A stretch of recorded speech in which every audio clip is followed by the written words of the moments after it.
வாழ்க தமிழ். ஆசிரியர் தகுதித் தேர்வு எழுத இருக்கின்ற ஆசிரியர் பெருமக்களே, இப்பொழுது நாம் 6ஆம் வகுப்பு 3வது தொகுதி பார்த்து கொண்டிருக்கிறோம். இது தகுதித் தேர்வு எழுத இருக்கின்ற உங்களுக்கு மட்டுமல்ல, பாடம் நடத்துகின்ற ஆசிரியர் பெருமக்களுக்கும் 6ஆம் வகுப்பு பயில்கின்ற பிள்ளைகளினுடைய பெற்றோர்களுக்கும் உதவியாக இருக்கும். இதிலே தொடர்ச்சியாக இன்றைக்கு 1 சென்டிமீட்டர் ஸ்கொயர் = எதற்கு சமம் என்று கேட்பார்கள். 10 மில்லிமீட்டர் × 10 மில்லிமீட்டர் = 100 மில்லிமீட்டர் ஸ்கொயருக்கு சமம். ஒரு மீட்டர் ஸ்கொயர்டு என்பது எதற்கு சமம் என்றால், ஒரு மீட்டர் 100 சென்டிமீட்டர். அந்த மீட்டர் ஸ்கொயர்டுங்கிறப்ப 2 தடவை போட்டுக்கணும். 100 × 100 10,000 சென்டிமீட்டர் ஸ்கொயர். ஒரு கிலோமீட்டர் ஸ்கொயர்டு என்பது ஒரு கிலோமீட்டர் 1000 மீட்டருக்கு சமம். அதனால் கிலோமீட்டர் ஸ்கொயர்டு என்பது 1000 × 1000 10,000 10 லட்சம் என்பது மீட்டர் ஸ்கொயர். ஒரு ஏக்கர் என்பது 4046.86. இதை மனதில் வைத்துக்கொள்ள வேண்டும். ஏனென்றால் நம்ம இதை எப்போதுமே நம்ம பார்த்துருக்க மாட்டோம். அதனால் ஒரு ஏக்கருக்கு 4046.86 மீட்டர் ஸ்கொயருக்கு சமம். ஒரு ஹெக்டேர் என்பது 10,000 மீட்டர் ஸ்கொயருக்கு சமம். இது நம்மளுக்கு தெரியும். இப்போ 5 சென்டிமீட்டர் ஸ்கொயர் என்பது எதற்கு சமமாக இருக்கும்னா 500 மில்லிமீட்டர் ஸ்கொயருக்கு சமமாக இருக்கும். 12 மீட்டர் ஸ்கொயர் என்பது எதற்கு சமமாக இருக்கும்னா 12 × 10,000. அப்போ 12,000 சென்டிமீட்டர் ஸ்கொயருக்கு சமமாக இருக்கும். அதே போல் இந்த 5 கிலோமீட்டர் ஸ்கொயர் என்பது எதற்கு சமமாக இருக்கும்னா 5 × 10 லட்சம் 50 லட்சம் மீட்டர் ஸ்கொயருக்கு சமமாக இருக்கும். அடுத்தது ஒரு வினா. இது ப்ளஸ் குறியிடப்பட்டிருக்கிறது. இதில் எல்லா பக்கங்களுமே 4 சென்டிமீட்டர். அதனால் இதை எளிதாக புரிந்து கொள்வதற்காக நான் என்ன செஞ்சுருக்கேன்னா, ஏபி அப்படின்னு 2 முனைகளுக்கு பெயரிட்டிருக்கேன். ஏலேருந்து பி வரைக்கும் எவ்வளோ தூரம்? அப்போ 4, மறுபடியும் 4 4 ஒரு செங்குத்து 4. அப்போ 4, கிடைமட்டத்தில் ஒரு 4 8, செங்குத்தில் 4 12, கிடைமட்டத்தில் 4 16, மறுபடியும் செங்குத்து 4 20. பியிலேருந்து ஏக்கு வரைக்கும் பார்க்க போகிறோம். 4 8 12 16 20 24 28. மொத்தம் 20 + 28 சுற்றளவு 48 சென்டிமீட்டர். பரப்பளவு அப்படிங்கிறப்ப நம்மளுக்கு என்னன்னாக்கா, இதை 2ஆக பிரிக்கணும். அந்த கோடை நேராக போட்டு ஒரு செங்குத்தாக ஒரு உருவமும் 2 பக்கமும் அது ஏன்னு சுற்றிருக்கோம். இந்த பக்கம் பி, அந்த பக்கம் சி. இந்த ஏயோட நீளம் எவ்வளோ இருக்கும் அப்படின்னு பார்த்தீங்கன்னா 4 4 4. அப்போ 12 சென்டிமீட்டர். அகலம் 4 12 48 சென்டிமீட்டர் ஸ்கொயர். அடுத்தது பி என்ற பகுதியினுடைய பரப்பு பார்க்குறோம். அது ஒரு சதுரமாக இருக்கிறது. ஏன்னா எல்லா பக்கங்களுமே இதில் 4ஆக இருக்கிறதுனால 4 16. சியும் பார்த்திங்கன்னா அதே போல் 4 16. அப்போ மொத்தம் கூட்டினோம்னா 48 + 16 + 16 80 சென்டிமீட்டர் ஸ்கொயருக்கு சமமாக இருக்கும். இது ஒரு எளிய கணக்கு தான். அது அடுத்த படத்தில் பார்த்திங்கன்னா ஒரு சதுரம் இருக்குது. அதை சுற்றி செங்கோணங்கள். ஏ என்ற உச்சியில் நான் ஒரு செங்கோண முக்கோணம், பியில் ஒரு செங்கோண முக்கோணம், சியில் ஒரு செங்கோண முக்கோணம், டியில் ஒரு செங்கோண முக்கோணம். இதில் எல்லா அளவுகளுமே கொடுக்கப்பட்டிருக்கு. நடுப்புற இப்போ சுற்றளவு கேட்குறப்ப நடுப்புற உள்ள அளவு தேவையில்லை, வெளிப்பக்கம் தான் தேவை. நான் அதை எளிதாக உங்களுக்கு புரியணுங்கிறதுக்காக ஏபிசிடி அப்படின்னு பேர் கொடுத்துருக்கேன். ஏபிசிடி. அப்படி ஏபிசிடி அப்படிங்கிறப்ப நம்ம என்ன செய்யணும்னா, ஏலேருந்து பி வரைக்கும் உள்ள தூரம் 4 + 5 9. பிசினா பியிலேருந்து சி வரைக்கும் 4 + 5. சியிலேருந்து டி 4 + 5. டியிலேருந்து ஏ 4 + 5. அப்போ 4 பக்கமே 9 9 9 இருக்கிறதுனால 4 9 36. 36 சென்டிமீட்டர் என்பது சென்டிமீட்டர் ஸ்கொயர்டு சென்டிமீட்டர் தான். சென்டிமீட்டர் என்பது அதனுடைய என்னவாக இருக்கும்? சுற்றளவாக இருக்கும். அடுத்தது பார்த்திங்கன்னா இதனுடைய பரப்பளவு அப்படின்னு கேட்குறப்ப, இந்த பரப்பளவு பார்த்திங்கன்னா நடுப்புற இஎஃப்ஜிஹெச் அப்படின்னு ஒரு சதுரம் இருக்குது. 3 9. 4 செங்கோண முக்கோணம் இருக்குது. அதனால் 4 × அரை, அடிப்பக்கம் 3, செங்குத்து உயரம் 4. இப்போ இதில் இந்த 5 தேவையில்லை, நல்லா ஞாபகம் வச்சுங்க.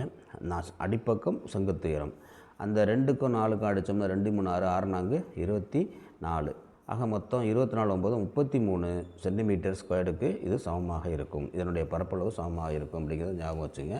அடுத்தது, ஒரு செவ்வக வடிவ பூங்காவின் நீளம் அகலத்தை விட 14 மீட்டர் அதிகம். நீளம் அகலத்தை விட 14 மீட்டர் அதிகம். சுற்றளவு 200 மீட்டர் எனில் நீளம் பரப்பு கான் அப்படின்னு கொடுத்துருக்காங்க. இந்த படம் வரைஞ்சிருக்கோம். அதில் அகலம் பி, நீளம் b + 14 அப்படின்னு போட்டிருக்கோம். தேர்ஃபோர் இதனுடைய சுற்றளவு என்பது 2 × l + b = அது 200ன்னு கொடுத்துருக்குறாங்க. 2 இந்த எல்லுக்கு பதிலாக என்ன போடலாம், பி ப்ளஸ் 14ன்னு போடலாம். அப்புறம் பிக்கு பதிலாக பி = 200க்கு சமம். இப்போ பார்த்திங்கன்னா இதில் இந்த என்ன செஞ்சுருக்கோம்னாக்கா பெருக்கியிருக்கோம். 2ஆல் அடுத்தது வந்து இந்த 2 கீழே கொண்டு போயிட்டோம். பி ப்ளஸ் 14 ப்ளஸ் பி அதை மட்டும் வச்சுக்கிட்டு 200/2 = 100க்கு சமம். உள்ள அந்த ப்ராக்கெட்டில் என்ன இருக்குன்னா B plus B 2b 14 plus 2b = 100. அப்போ 2b = 100. இந்த 14 அந்த பக்கம் போச்சுன்னா -14 = 86. therefore b = 86/2 = 43.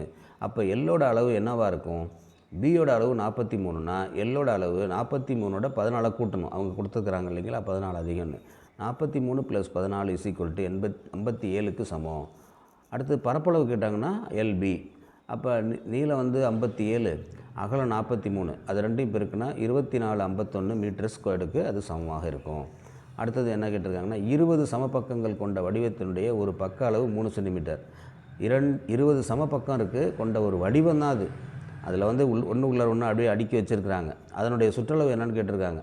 அதை வந்து எப்படி அடுக்கி வச்சுருந்தாலும் அது எப்படி நம்மளுக்கு உருவாக்குறாங்கனாக்கா வெளிப்பக்கம் மட்டும் தெரிகிற மாதிரி. அதனால் வந்து நம்ம பார்த்தோன்னா அது வந்து எப்படி அடிக்கிருக்காங்க அப்படின்னு நம்ம இமேஜின் பண்ண வேண்டியதில்லை. அதனால் அந்த இதில் வந்து பார்த்திங்கன்னா மொத்தம் வந்து நம்ம எளிதாக ஞாபகம் வச்சுக்கிறதுக்கு 20 சமபக்கங்கிறதுனால 20 பெருக்கல் ஒரு பக்க அளவு 3. அப்போ இந்த 20 பெருக்கல் 3 பெருக்கணும்னா 60 சென்டிமீட்டர் சுற்றளவாக இருக்கும் அப்படின்னு ஞாபகம் வச்சுங்க. ஒரு செவ்வகத்தினுடைய நீளம் 40 சென்டிமீட்டர், அகலம் 20 சென்டிமீட்டர். அந்த செவ்வகத்திலிருந்து எத்தனை 10 சென்டிமீட்டர் பக்க அளவுள்ள சதுரங்களை உருவாக்க முடியும் அப்படின்னு கேட்டிருக்காங்க. செவ்வகத்தினுடைய பரப்பளவு வந்து என்னது, எல்பி = எதுக்கு சமம், a²க்கு சமம். அதாவது நீளம் இன்ட்டு அகலம் 800. நீளம் இன்ட்டு அகலம் வந்து என்ன வரும், 40 × 20 800. அது எதுக்கு சமம்னாக்கா சதுரத்தினுடைய பரப்பளவுக்கு சமம்.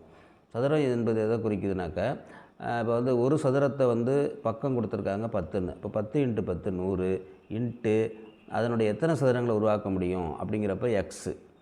இந்த 800 = எதுக்கு சமமாக இருக்கும்னா 100 மீட்டர்ஸ் 100 பரப்பளவு உள்ள எத்தனை சதுரங்களுக்கு சமம், அதுதான் எக்ஸ்ன்னு சொல்கிறோம். therefore x = 800/100 8 சதுரங்களை உருவாக்க முடியும் அப்படின்னு நம்ம எளிதாக அந்த கணக்கை போட்டுடலாம்.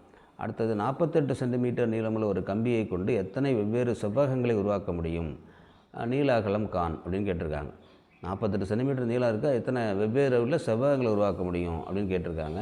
அதாவது என்ன அர்த்தம்னா 2l + b = 48. அப்போ l + b = 48/2 24. எல்லையும் பியும் கூட்டினாக்கா 24 வரணும். அந்த மாதிரி நம்ம வந்து என்னென்ன வரும் அப்படின்னு பார்க்கணும். இந்த எல்லுங்கிறது இப்போ வந்து நம்ம பி ப்ளஸ் எல்லுன்னு இந்த கணக்கில் நம்ம போட்டுட்டோம்னா கூட இப்போ பார்த்திங்கன்னா 1 23 வரலாம். அந்த அமைப்பு அந்த செவ்வகம் வந்து 1 23, 2 22 அது ஒரு செவ்வகம், 3 21, 4 20, 5 19, 6 18, 7 17, 8 16, 9 15 கூட்டினாக்கா 24 வரணும், அவ்வளோதான். அடுத்தது வந்து 10 14, 11 13, 12 12. நல்லா கவனிச்சிங்க, ஏற்கனவே நம்ம 2ஆல் வகுத்துட்டோம். அதனால் அது நீளத்தையும் அகலத்தையும் குறிக்குதுன்னு அர்த்தம். 48 வச்சு போட்டக்கூடாது, நல்லா ஞாபகம் வச்சுங்க. இப்போ அது மாதிரி பார்த்தோம்னா முதல் வரிசையில் 4 8 12 செவ்வகங்களை அதை வைத்து உருவாக்க முடியும். அந்த 48 சென்டிமீட்டர் சுற்றளவுன்னு கொடுத்துருக்கு, அது 2ஆல் வகுத்துட்டா 24. அதனால் அந்த எல்லையும் பியும் கூட்டினா 24 தான் வரணும். அதனால் நம்ம 1 23 அதுலேருந்து ஆரம்பித்து 12 12 வரைக்கும். அதுக்கப்புறம் 13 11 ஏற்கனவே இருக்குங்க, அதனால் அது தேவையில்லை. அது மாதிரி மறுபடியும் போட்டுறாங்க, அதோட நிறுத்திக்கணும். அதனால் இந்த இத்தனை செவ்வகங்களை உருவாக்க முடியும். சதுரம் ஏயின் பக்கங்களைப் போல் 2 மடங்கு பக்க அளவுகள் கொண்ட சதுரம் பி வரைக. a, பியினுடைய சுற்றளவு கான் அப்படின்னு கொடுத்துருக்காங்க. சதுரம் ஏயினுடைய பக்கம், அப்போ உதாரணமாக ஒரு சதுரம் வரைஞ்சிருக்கோம், ஏ என்ற சதுரம், அதனுடைய ஒரு பக்கம் ஏ. அப்போ அதனுடைய சுற்றளவு என்னவாக இருக்கும், 4a இருக்கும். அடுத்து பிங்கிற இது வரைஞ்சிருக்கோம், அந்த பக்கத்தை போல் 2 மடங்குன்னு கொடுத்துருக்குறாங்க, 2a. அப்போ 4 இந்த சுற்றளவு என்பது எதுக்கு சமமாக இருக்கும், 4 × 2a சமமாக இருக்கும், 8a. அப்போ b என்பது எத்தனை மடங்கு இருக்குது அப்படின்னு பார்த்தோம்னா ஏற்கனவே 4a இருக்குது a, இங்கே 8a இருக்குது. அதனால் 2 மடங்கு இருக்குது. b = 2 × 4a சமமாக இருக்கும் இல்லைங்களா.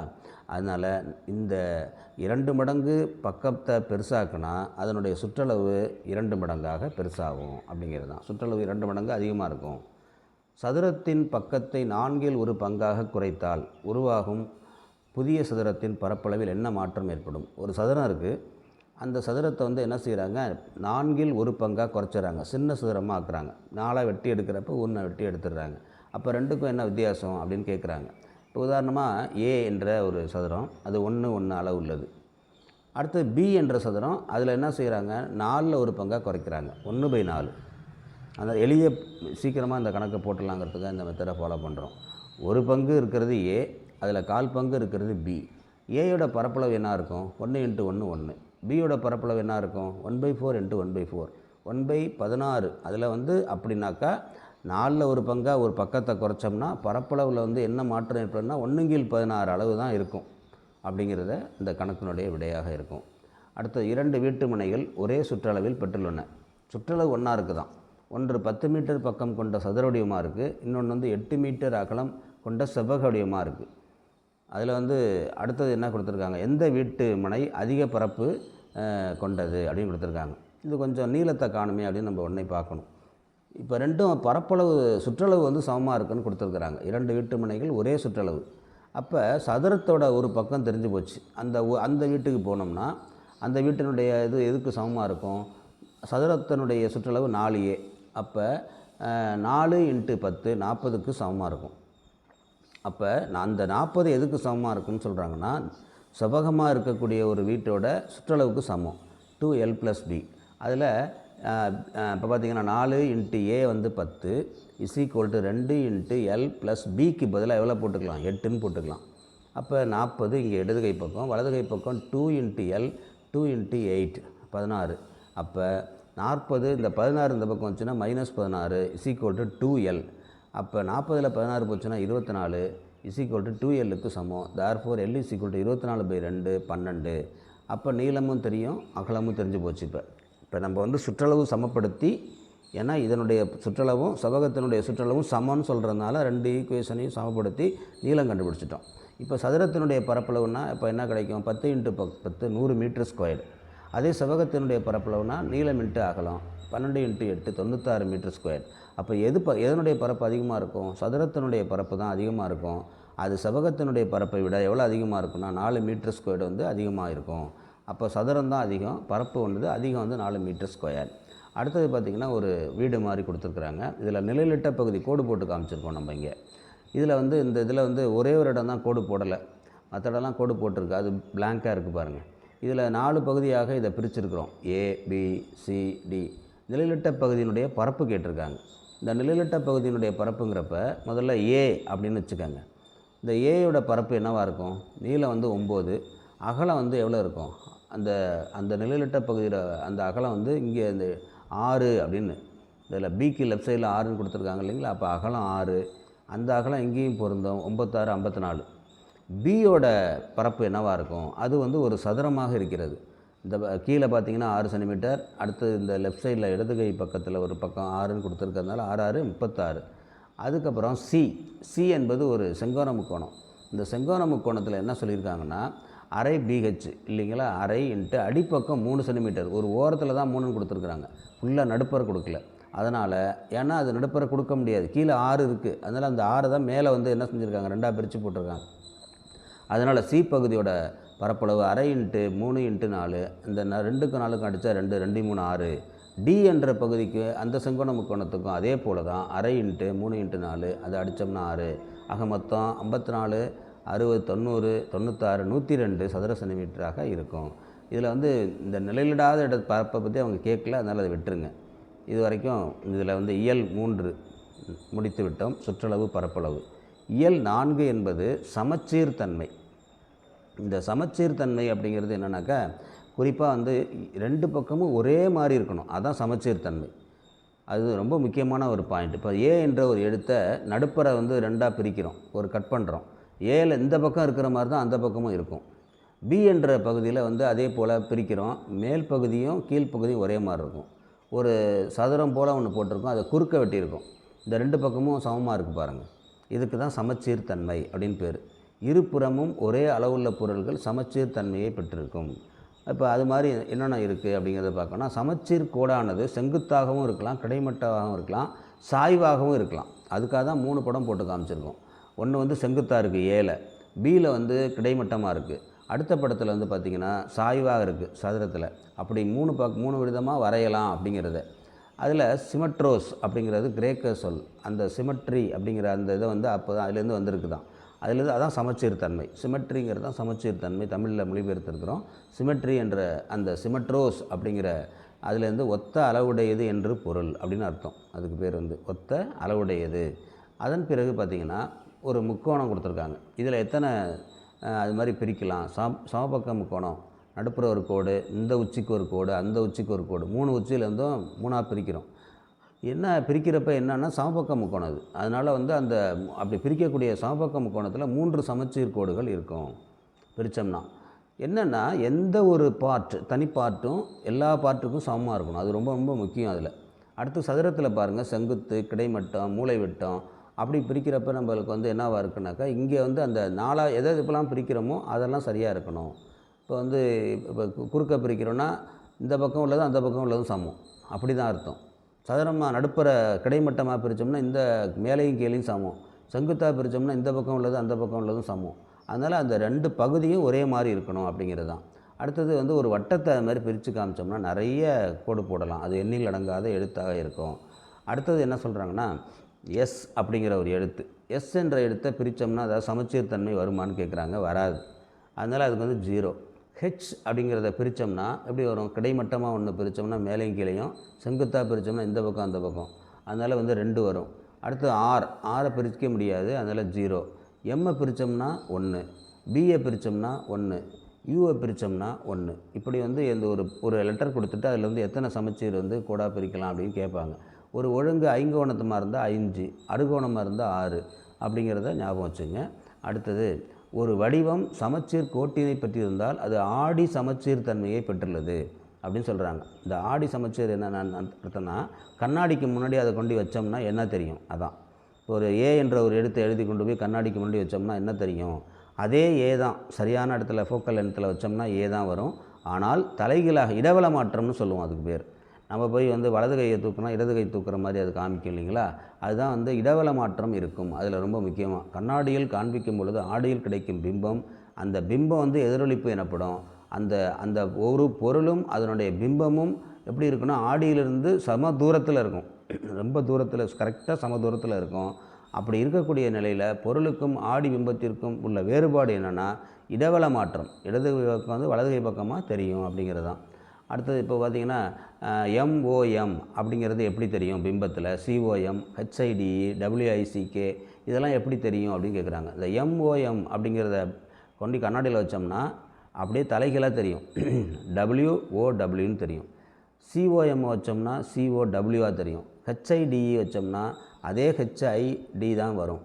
விக் அப்படின்னு வச்சோம்னா அந்த டபிள்யூ வந்து எம் தலைகீழாக வந்துடும். தலைகீழ வர்றப்ப எம்ஐசிகே அதெல்லாம் அப்படி தான் இருக்கும். விக்கு வந்து மிக்கா மாறுது அப்படிங்கிறது. சுழல் சமச்சீர் வரிசை கான் அப்படின்னு கேட்பாங்க. சுற்றி விட்டால் எத்தனை ஒரு இடத்துல? இப்போ படத்தில் பார்த்திங்கன்னா ஒரு இது போட்டிருக்கோம், கோல வடிவமாக அப்படி போட்டிருக்கோம். முட்டையை வந்து அமுக்கின மாதிரி, பந்து அமுக்கின மாதிரி. அப்படி இதை சுற்றுறப்ப எந்த ஒரு சுற்றி வரப்போ 2 தடவை தான் அது வந்து என்னவாக இருக்கும்? சமமாக இருக்கும். அதே போல் செவ்வகத்தை வந்து சுற்றுறப்ப வந்து திரும்பவும் அதே இடத்துக்கு வர்றப்ப தான் அகலம் வந்து கிடையாது இல்லைங்களா? அகலம் பார்க்குறப்ப அது வேறு உருவமாக இருக்கும். அதனால் 2 தடவை வரும். முக்கோணத்தில் சமபக்க முக்கோணத்தை சுற்றினோம்னா 3 தடவை, அறுகோணத்தை சுற்றினோம்னா 6 தடவை, இந்த டைமண்ட் மாதிரி சுற்றினோம்னா 2 தடவை, இந்த முனா இந்த பக்கம் வர்றது அப்படின்னால 2 தடவை வரும். இப்படி இதுக்கெலாம் வந்து சமச்சீர் சுழல் வரிசை அப்படின்னு பேர். கியூவுடைய எதிரொலிப்பு பிம்பம் என்னவாக இருக்கும்னு கேட்குறாங்க. கியூ அப்படிங்கிற எதிரொலிப்பு பிம்பம் பியாக இருக்கும். கியூவோட எதிரொலிப்பு பிம்பம் வந்து பி. ஒரு சாய் சதுரம் எத்தனை சமச்சீர் கோடுகளை பெற்றிருக்கும்? சாய் சதுரம் அப்படின்னு சாய் சதுரங்கிறப்ப 2 குறுக்க கோடு போட்டுக்கலாம் மூலைவிட்டத்தில். அதனால் 2 சமச்சீர் கோடுகள் இருக்கும்.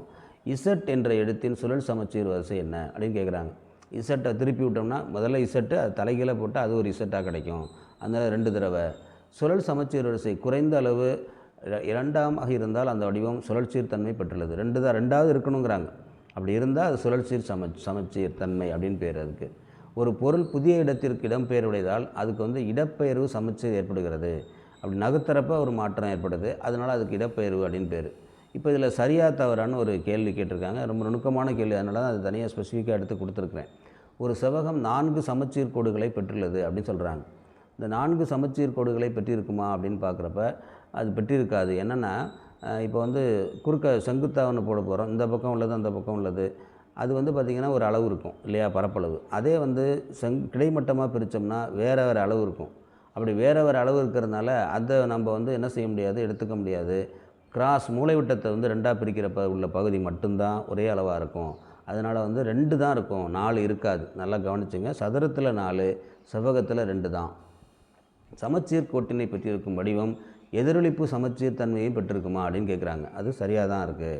இப்போ ராணி என்ற பெயரில் எதிரொலிப்பு பண்பு பிம்பம் எப்படி இருக்கும்? ராணிங்கிறது என்னவாக இருக்கும்? இந்த இடவள மாற்றத்தில் INAR அப்படின்னு இருக்கும், அப்படின்னு கொடுத்துருக்குறாங்க அவங்க. அப்படி கிடையாது. அப்படியே இந்த ஆர் அப்படி தலைகீழ வரும், ஏயும் அப்படியே தலைகீழ வரும், என்னு தலைகீழ வரும், ஐ வரும். அவங்க சொல்கிற மாதிரி பார்க்குறப்ப வந்து INARஆ இருக்காது. அப்படிங்கிறது தவறு.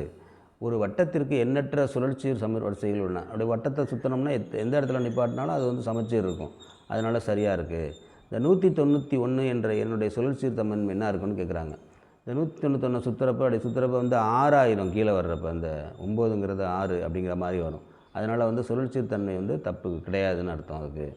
இப்போ சதுரமாக இருந்தால் 4 சமச்சீர் கோடுகள், அதை போட்டு காமிச்சிருக்கேன் பாருங்கள், செங்குத்தா கிடைமட்டமாக கிராஸாக. அதனால் 4 சமச்சீர்கள். இணைகரமாக இருந்தால் என்னவாக இருக்கும் அப்படின்னு கேட்குறாங்க. இணைகரத்தில் அப்படி வந்து ஒரே மாதிரி சமச்சீர் இதில் எடுத்து அதில் ஒட்டுனா அதில் ஒட்டாது. அதுதான் இப்படி தான் பார்க்கணும். நம்ம ஒரு பக்கத்தை எடுத்து அந்த பக்கத்தில் மேலே வச்சா அப்படியே இருக்கணும், அச்சாக இருக்கணும். அது மாதிரி இருக்காது இணைகரத்தில். அடுத்தது இருசம பக்க முக்கோணத்தில் அது மாதிரி இருக்கிறப்ப ஒரே ஒரு தடவை இருக்குது. செவ்வகத்தில் வந்து சமச்சீர் கோடுகள் வந்து 2 இருக்கும், இல்லைன்னு சொல்ல முடியாது, 2 இருக்கும். குறுக்க கிராஸில் 4 இல்லைன்னு போட்டிருக்காதீங்க, அது 2 இருக்குது. அதனால் இதெல்லாம் வந்து சமச்சீர் தன்மைன்னு பேர் இதுக்கலாம். அப்படியே எடுத்து கட் பண்ணதை தூக்கி அந்த ஒரு தோசை ரவுண்டாக சொல்கிறாங்க, அந்த தோசையை தூக்கி இப்போ அப்படியே கட் பண்ணி நடுப்புற கட் பண்ணி ஒரு தோசை மேலே இந்த பக்கம் அப்படி பரட்டி வச்சா அப்படியே இருக்கும் இல்லைங்களா, அதுதான் சமச்சீர் தன்மை. அதே வந்து கண்ணாடிக்கு முன்னாடி வைக்கிறதுங்கிறது வந்து எதிரொலிப்பு. அந்த எதிரொலிப்பில் வந்து என்ன தெரியும்னா, இப்போ வந்து தலைகளை தெரியும். இப்போ ஏ அப்படிங்கிறது தலைகளை தெரியும், எம்முங்கிறது டபிள்யூவாக தெரியுது, ஐ வந்து மட்டும் ஐயாக தான் இருக்கும். சில எழுத்துக்கு வந்து மாறவே மாறாது, ஏன்னா ஒரே மாதிரி தானே இருக்குது. அதனால் இப்படி இருக்கக்கூடிய இந்த நிலைக்கு வந்து நம்ம சமச்சீர் தன்மை அப்படிங்கிறது பேர். இதை நாம் வந்து நம்ம என்ன செஞ்சுருக்கோம்னாக்கா, இன்றைக்கி வந்து அந்த ஏற்கனவே சுற்றளவு பரப்பளவு அதில் வந்து என்ன எஞ்சியுள்ள கணக்குகளை போட்டிருக்கோம். இன்றைக்கி அடுத்த இயலும் போயிட்டோம், சமச்சீர் தன்மை போயிருக்கோம். இதனால் இதை நல்லா 2 தடவை பாருங்கள். சில இடத்துல குழப்பம் வர மாதிரி இருக்கும், அதை தான் பொறுமையாக பார்த்தீங்கன்னா அதுக்கு தெளிவு கிடைக்கும் அப்படின்னு சொல்லி உங்கள் அனைவருக்கும் நன்றி சொல்லி, நீங்கள் வந்து சப்ஸ்கிரைப் செய்யாதவங்களாம் சப்ஸ்கிரைப் செய்யுங்க. உங்களுடைய தனியாக ஒரு நான் வாட்ஸ்அப் குரூப் ஒன்று நாங்கள் ஆரம்பிக்க போகிறோம். அந்த வாட்ஸ்அப் குரூப்பில் வந்து நம்ம ஏற்கனவே சொன்னது மாதிரி வினாக்கள் இருக்கும். அந்த வினாக்களுக்கு விடை எழுதி அனுப்பணும். அதற்கு நீங்கள் ஒரு தொகை கொடுக்கணும்னு சொல்லியிருக்கிறோம். உங்களுடைய பெயரை வந்து பதிவு பண்ணிக்கலாம். நீங்கள் 9443484316 பதிவு பண்ணிங்கன்னா அந்த பெயரை தனியாக ஒரு குரூப் இணைச்சி அந்த குரூப்பில் என்ன இருக்குன்னு கேட்டிங்கனாக்கா, உங்களுடைய வினாத்தாள்கள் இருக்கும். அந்த வினாத்தாளை வந்து விரைவில் வந்து அதில் வெளியிடுவோம். அந்த வினாத்தாளுக்கு நீங்கள் விடை எழுதி என்னுடைய புலனை எனக்கு அனுப்புனீங்கன்னா நீங்கள் எவ்வளோ மதிப்பு வாங்கியிருக்கீங்க. வினாத்தாளில் விடை கேள்வி மட்டும்தான் இருக்கும், பதில் இருக்காது. 4 ஆப்ஷனோட கொடுக்க போகிறதில்ல. நீங்களாக அப்போ தான் விடை வந்து யோசித்து எழுத முடியும் அப்படிங்கிறத சொல்லி விடைபெறுகிறேன். மீண்டும் அடுத்த வகுப்பில் சந்திப்போம். நன்றி, வணக்கம்.